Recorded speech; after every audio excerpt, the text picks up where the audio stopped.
Welcome to my first film review. So this is going to be a new thing on my channel. I know I say that a lot about a lot of different things. I think I started a series called like Way Back Wednesday a couple years ago where I reacted to footage that I had documented from years prior to that. And I think another series that I made one episode for was called Figuring It Out As I Go, which was basically just like a series name for the vlogs that I was already creating about like the business and figuring out the business as I go. This is another series that I'm going to try out. So the point of this is to I am a filmmaker. I love film. More and more every day do I develop an even higher sense of passion for filmmaking and the art of film and intaking it as well as creating it. So I'm going to start giving my reviews and opinions and critiques on movies that I watch, and I'm going to try to keep it positive because I have a kind of a belief that art is like inherently good. Very rarely will you see me react poorly to a movie, and if I do, it's probably going to be because it's like for example, the most recent Star Wars felt like a very corporate money grab of a movie, and therefore I feel like it doesn't deserve as much respect. That's not to say the actors deserve like bad words about the movie or bad praise, but like just the people behind it, it felt like they did it for the wrong reasons. Like they made the movie not to tell a story and create art and create beauty, but to make money, which was not like, so if it feels like that, if it feels inauthentic, or if it feels like they told a story incorrectly, then I will express that, but rarely will you see me react poorly to movies and insult them out of like an insecure place or anything. But I think it's cool because I am a filmmaker myself, so I kind of like understand what goes into making films and telling stories because I've done that myself and I'm continuing to do that myself. So I think I might be the only person on YouTube reacting to stuff that actually makes it. I don't know if I've ever heard of that. I know some film reviewers went to film school and stuff, but like I'm actually out here making films, making vlogs, learning, and I think I could offer an interesting perspective on movies because I feel like typically when I see movies with people, they always have a different view of it than I do, or like I have a deeper insight or something, and I feel like I can offer a unique perspective in that sense because I know the ins and outs of filmmaking, like I said. So the first movie that we're going to react to is, so this is fresh on the mind, right? I just saw Marriage Story. Marriage Story was up for a few Oscars. I wonder if they won anything. It was nominated for Best Supporting Actress, Best Actor, Best Picture, Best Actress, Best Original Music Score, and Best Original Screenplay. The only thing that it won was Best Supporting Actress, which was Laura Dern. She played the divorce lawyer for Scarlett Johansson's character. Great movie. I just want to say it was a great movie. There are going to be spoilers in this. If you haven't seen it, I would stop watching it and go see the movie and then come back and watch the review if you're interested. I digress. So my opinions on the movie. So Marriage Story is about a couple who at the beginning of the movie both go back and forth expressing what they love about each other. And then it kind of cuts to a scene of them in a divorce like therapist's office, like a marriage counseling office or something, talking about like their divorce, but they're starting it off by saying what they loved about each other and stuff like that. So it was very interesting. Immediately you learn like you feel the deep love for these characters, and I'm a person who loves character like development in movies. If I can't see deep into the character and like who they are as a person, and like if I feel like there's nothing I can relate to them about, or if they're too dry of a character, it's hard for me to like care about the story, right?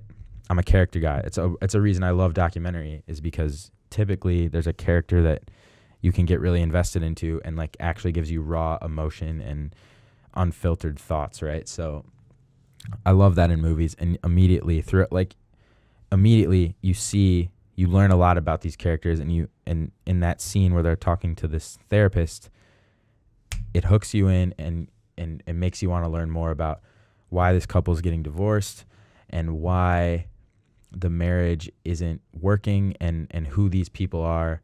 And as the movie goes on, it one shows you how quickly a divorce can go from civilized to inhumane. And also it shows like the emotions that both sides may feel. It also kind of shows like the way that divorce can play out for men and women, stereotypically speaking. So like that was very interesting, and just kind of showing like my family, I've never like seen a divorce up close and personal. My parents are still together, and so like lucky me, right? But like this was very like insightful for me, because I've never seen that, and I wonder what it would be like from the perspective of someone who has gotten a divorce or who has seen a divorce happen. Like they have a child, which makes it interesting, because I feel like children are often the thing in a this movie showed how much the child matters in the divorce. Laura Dern, who played one of the divorce lawyers, you could see how much her character's effect had on Scarlett Johansson's character, who was the woman who was getting a divorce with Adam Driver's character, he was Kylo Ren in Star Wars. The acting was very incredible. Adam Driver did a great job playing the dad who gets screwed in divorce court, or who can get manipulated in divorce court. He plays a character who is a Broadway director, very acclaimed. A lot of people think he's a genius. Scarlett Johansson plays a character who was in a movie at a young age that was very successful, but she quit Hollywood to go be a main character in Adam Driver's play. That character's play, who he was directing, and kind of the reason it kind of goes south is because there's kind of some resentment on Scarlett Johansson's behalf, the mom's behalf, for like leaving this life behind to help him succeed, and then he kind of like seems to take that for granted, and that seems to be what causes the divorce. So there's honestly like a lot of ego involved, and it just like really goes to show like how like a couple key crucial moments of communication could have changed the whole outcome of this whole thing, and how much devastation there was, how many harsh words were said in the arguments of this movie, and how much the child had to go through, who was an only child. So like I'm a person who has two brothers, so I know at least like if my parents ever got divorced, I would have them to like kind of be with. But like this kid was an only child, so he didn't have much. Like he didn't have any direct family to just like go to, and also he was like 4 or 5 in the movie. It seemed, or like maybe like 7. So he was like a young kid. It seemed like it would be super confusing to be him. Yeah, just a good movie. It was heavy stuff. Great ending. It wasn't the typical Hollywood ending where everybody they get back together after the whole divorce thing and they just love each other and all that like unrealistic stuff. It was a very good, realistic ending that had kind of a sweeter tone to it. You see the mom happy with another guy. Like you see them kind of come together in this kind of selfless way of just like the parents kind of agreeing to do what's best for the kid. I would definitely recommend going to see this movie. The acting was phenomenal. There wasn't too much stuff like that didn't make sense. Like it all kind of made sense, except for this one scene where like Adam Driver accidentally like cuts his forearm and then he like passes out, but it doesn't really lead to anything. It's towards the end of the movie. This like divorce specialist comes in to observe him with the kid and to observe the mom with the kid. This happens separately. And then he like accidentally like cut himself on the wrist and passed out, like the long way, which is apparently like the bad way. You see him pass out, and then the next scene, it's like everything was normal. He didn't die or anything, and then it led to nothing. That was like the only like really huge loose end to me. Maybe I missed something there, but aside from that, not too many loose ends. Like to me, loose ends can fuck up a movie, and just make it so unrealistic. Like the thing with movies for me is like, especially like narratives where it's not like real. It's like everything is staged and there's actors and stuff. I know I'm watching it knowing it's not real. So it has to seem super realistic. There can't be like obvious loose ends. Otherwise it's just going to ruin like the effect of the movie. Like it's just going to make it like, why am I watching this? I could go like, that's why I love documentaries. Like that never happens in a documentary because it's all based on real stuff. And it's all like documenting real action in life. But yeah, so Marriage Story. I'm not going to do a rating. Marriage Story, great movie. I would recommend you go see it. It's on Netflix, so it's not super hard to like. You don't have to go to a theater. Great movie.